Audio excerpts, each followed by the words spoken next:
Le centre de jour Antonin Artaud est installé en plein centre-ville donc de Reims, évidemment volontairement, de manière à être le plus accueillant possible, donc d'accueillir non seulement la population du secteur géographique, mais éventuellement d'autres demandes en fonction de nos moyens. Et donc l'idée étant bien sûr des consultations dans le cadre du CMP, mais en premier lieu un accueil d'hospitalité pour des patients qui sont les plus, on va dire, en difficulté ou en souffrance, qui souffrent de troubles psychotiques et qui peuvent venir au centre d'accueil à temps partiel.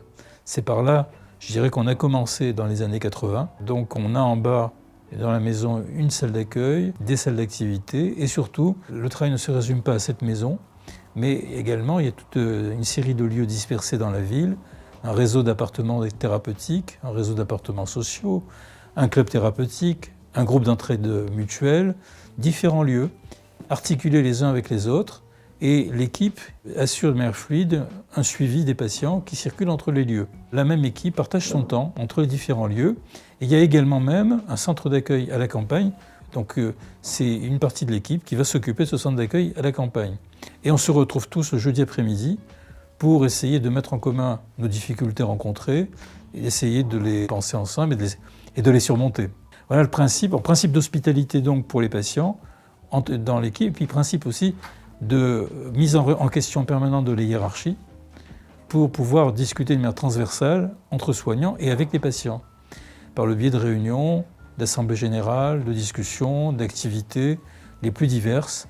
C'est ce qu'on appelle la fonction club, c'est-à-dire au fond l'idée de mettre sur un pied d'égalité tout le monde, quel que soit son statut. On est sans arrêt, nous, dans notre travail, ici en tous les cas, à circuler d'un lieu à l'autre. Donc ça fait vraiment partie du quotidien. On a plusieurs lieux de soins, donc le centre Artaud, le GEM, le Grillon, qui a aussi un local dans la cité.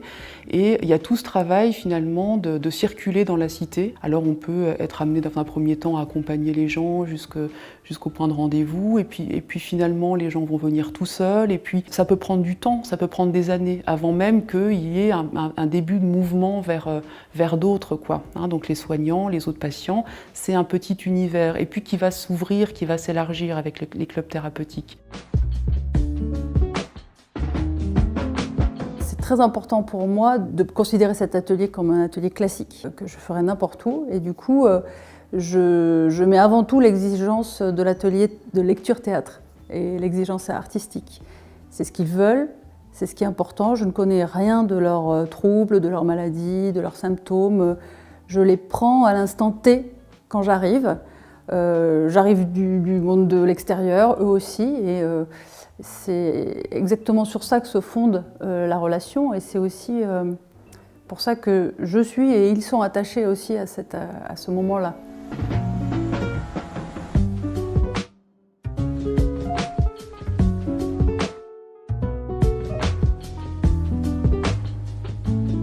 Ma manière de voir la maladie mentale a changé, elle a bougé, j'en parle plus de la même manière à l'extérieur et je suis passeuse de ça. On s'est créé en 2006 à la suite de la promulgation de la loi sur le handicap et l'égalité des chances de 2005. Les postes de décision sont occupés par des patients. En fait, on est non sectorisé. Donc on peut accueillir des personnes qui sont d'autres secteurs de la ville de Reims. Donc on organise des activités comme la gravure, le jardinage, enfin c'était avant tout ça, hein. On en fait moins maintenant. On fait du jeu vidéo, on a fait des courts-métrages aussi. On fait un tas d'activités intéressantes. On a un groupe d'écriture, on est en train de créer un journal par exemple. Il y a environ 120 personnes qui circulent au GEM, dont une trentaine de bénévoles très actifs. Moi je m'appelle Evan, en fait je suis adhérent du GEM depuis le début du GEM. Ça va faire 10 ans que je suis à l'association et que ça se passe bien. Du coup je m'y plais puisque quand je viens ici ça me fait une bouffée d'oxygène. Ça permet de voir du monde, d'avoir tissé des liens sociaux et aussi de partager à la vie collective de l'association.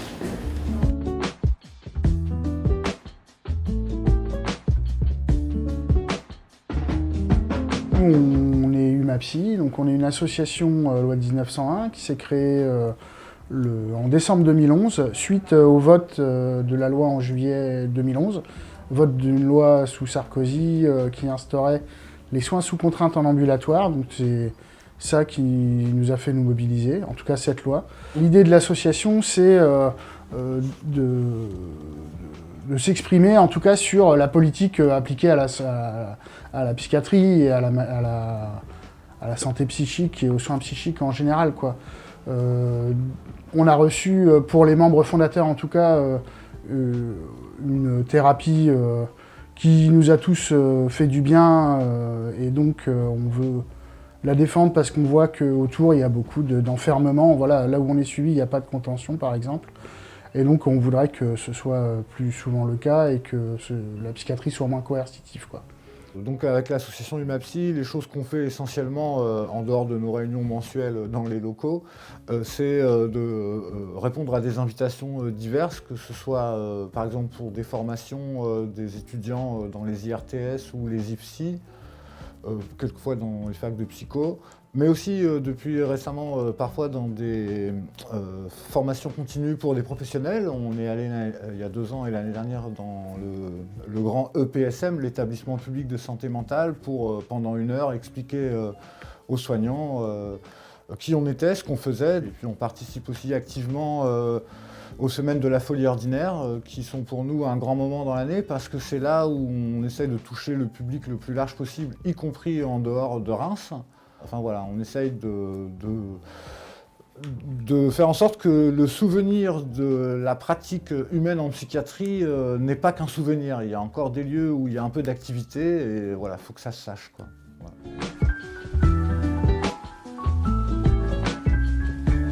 Qu'est-ce qu'on fait de la parole des patients? Si c'est juste les faire parler, hein, c'est cette question, c'est la question de l'acte de parole. Est-ce que la parole, on la prend en considération? Quand tu parlais de démocratie tout à l'heure, c'est ça, tout ce qu'on essaye de construire, c'est que la parole du patient, on l'entende et qu'on en prenne compte, on en tienne compte, ensemble. Et ça, c'est aussi un soin.